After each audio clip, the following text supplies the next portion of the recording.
à tous, ici Albin de Petit Pouce, bienvenue dans cette nouvelle vidéo un petit peu particulière puisque je ne suis pas seul, je suis accompagné de mon ami Enzo. Salut Enzo. Salut, comment tu vas? Et ça va, la forme, en tout cas ça me fait plaisir de faire cette vidéo avec toi puisqu'aujourd'hui on va quand même parler d'un sujet qui peut toucher pas mal de personnes, qui est quand même important. On va parler du harcèlement scolaire, du harcèlement, des moqueries, des intimidations à l'école. Et du coup Enzo, l'idée c'est que tu puisses nous faire un petit retour, un petit témoignage finalement de ce que tu as vécu pour peut-être aider par la suite d'autres familles, d'autres enfants. Alors pour commencer Enzo, est-ce que tu peux peut-être te présenter déjà, nous dire un petit peu qui tu es, ton âge, etc. Oui. Je m'appelle Enzo, j'habite en Corse, j'ai 12 ans.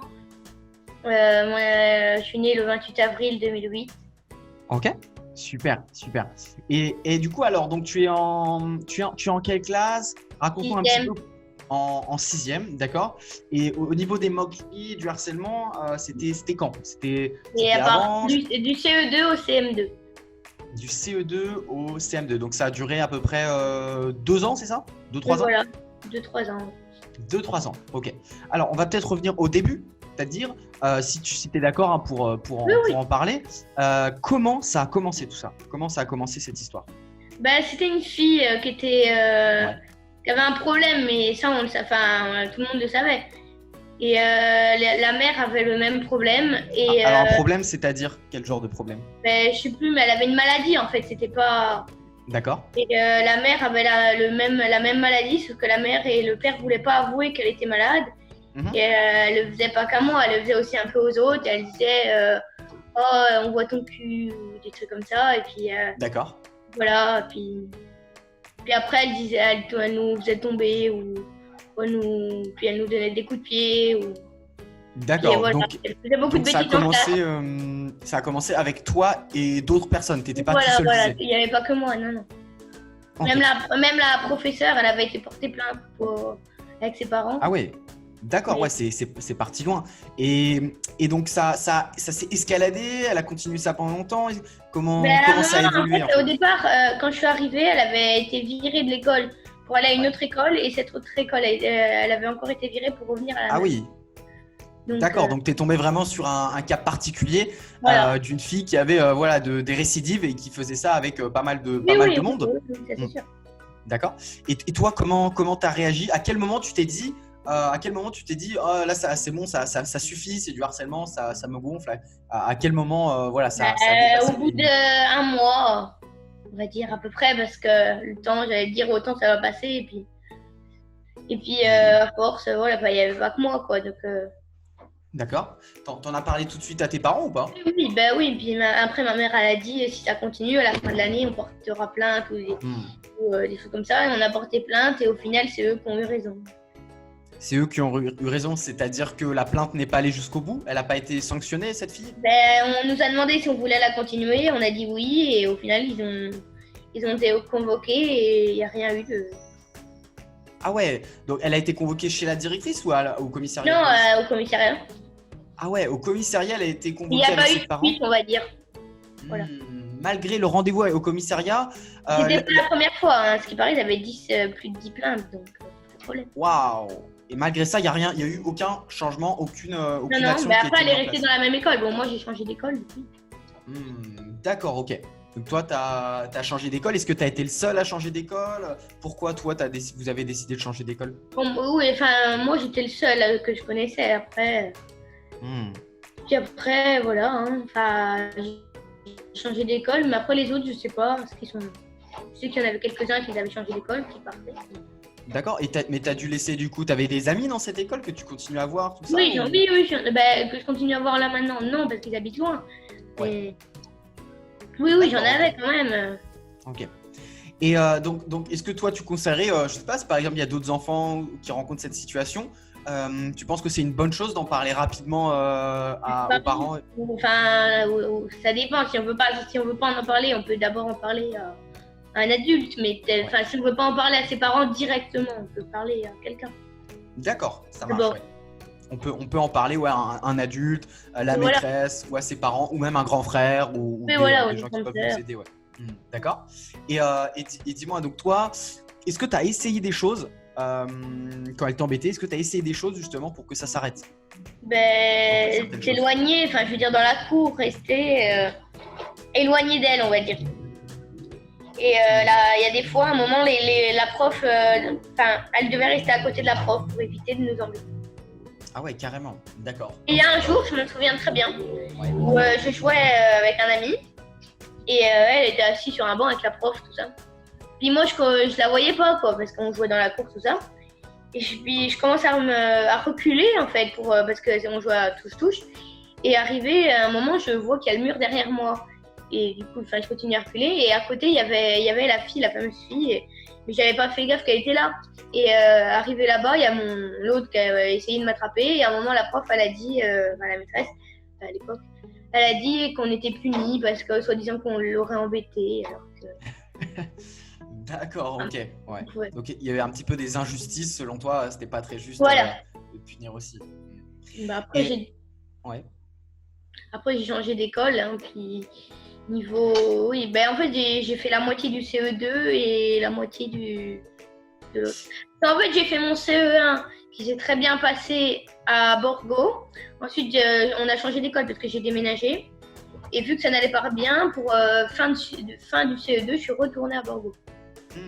D'accord. Et toi, à Borgo, c'était les mêmes problèmes. Ah, donc dans cette nouvelle école, tu as rencontré un nouveau problème? Voilà, parce que en fait, dans la nouvelle école, en fait, au départ, il y avait juste une fille qui m'embêtait un peu. Ça allait, quoi. Et puis, j'ai connu une fille, j'allais chez elle, des trucs comme ça, elle était gentille. Et du coup, après, j'ai quitté, je suis revenue. Enfin, non, il y avait deux filles en C1, oui. La fille et sa copine. Et quand je suis revenue, il y avait la fille et deux copines, parce qu'il y en avait une nouvelle qui est arrivée entre-temps. Et ils se sont mis tous les trois à m'embêter. Puis même soi-disant que les parents, même ma mère et la mère de la fille disaient que, ils s'engueulaient, quoi. D'accord, ok. Ouais, donc ça a continué un petit peu dans cette nouvelle école. Voilà, c'était surtout à cause de la mère au départ, puis après. D'accord, donc les parents s'en sont mêlés et du coup ça a continué à l'école. Voilà. Et toi globalement, comment t'as vécu tout ça? Je veux dire, est-ce que tu rentrais chez toi? J'en parlais directement à la directrice aussi parce qu'elle était très bien, vraiment elle était bien. Ouais. Mais après elle disait arrêter tout ça, mais bon au bout d'un moment c'était pas énorme. Mais bon. Et après j'en ai parlé à ma mère, puis elle s'est fâchée un peu avec la mère. Et puis arrivé à la fin de l'année, j'ai changé d'école parce que de toute façon on devait déménager au centre-ville pour le travail de ma mère. Du coup j'ai changé d'école et c'est là que c'était le pire. Ah, t'as encore changé d'école et c'était encore pire, c'est ça? Voilà. Alors attends, si je comprends bien, il y a eu cette première école où il y avait cette fille un petit peu malade, ensuite t'as rechangé et il y avait ton ancienne copine avec ses copines qui t'embêtaient et t'as encore changé et ça a continué. Oui, voilà. Ah ouais, décidément, qu'est-ce qui s'est passé dans cette troisième école? En fait, au départ ça allait bien et au bout d'un mois, il y avait 5 ou 6 élèves qui m'embêtaient. Et au début d'année, ils étaient 4 et après ils étaient 5. Est-ce que tu as idée pourquoi ils t'embêtaient? Pourquoi je sais pas, à ce qui paraît, ils sont leur groupe d'amis depuis le CP, donc maternelle. Et parce qu'il y en a un, sa mère, elle était, comment on appelle ça? Vous savez, parents d'élèves. Il y en a un autre, c'était le fils de la directrice de la maternelle. Ah. Ensuite, il y avait un autre, c'était juste un copain, un copain au fils de la mère des parents d'élèves. Là. Donc, ils étaient 3. Ouais. Et après, le 4e qui est arrivé, c'est sa mère, elle travaillait elle avait été recrutée juge des enfants. D'accord. Donc, au palais de justice. Donc, voilà. Ah oui, donc, et ils t'ont pris pour cible juste parce qu'en gros, si je comprends bien, t'étais un petit peu le petit. Ils risquaient rien. Ouais. Ils étaient protégés peut-être par leurs parents et également parce que tu étais le petit nouveau du coup et qu'eux ils avaient déjà leur groupe d'amis. En tout Voilà. cas, ça me parle ce que tu me dis parce que quand j'avais ton âge, 13 ans, quand je suis arrivé en quatrième dans un nouveau collège, justement, comme j'étais le petit nouveau et que du coup, j'attirais un petit peu l'attention, il y a un groupe de garçons qui étaient déjà là et tout ça, qui ont un petit peu peut-être eu un peu de jalousie ou autre, qui ont commencé aussi à m'embêter. Et donc, pour toi, comment ça a fini cette histoire? Est-ce que tu as réussi à y mettre un terme? Au final, j'en ai parlé à ma mère direct. Enfin, non, en fait, ça se passait aussi mal à la cantine parce que le directeur de la cantine ne m'aimait pas du tout. En fait. Enfin, voilà. Puis à un moment, j'en parlais au professeur, tout ça. Et en fait, les professeurs étaient contre moi parce qu'ils ne voulaient pas donner mauvaise réputation de l'école avec vu que la mère était parent d'élèves. Et à un moment, le soir, je me suis pleurée. Ma mère, elle m'a demandé ce qui s'était passé.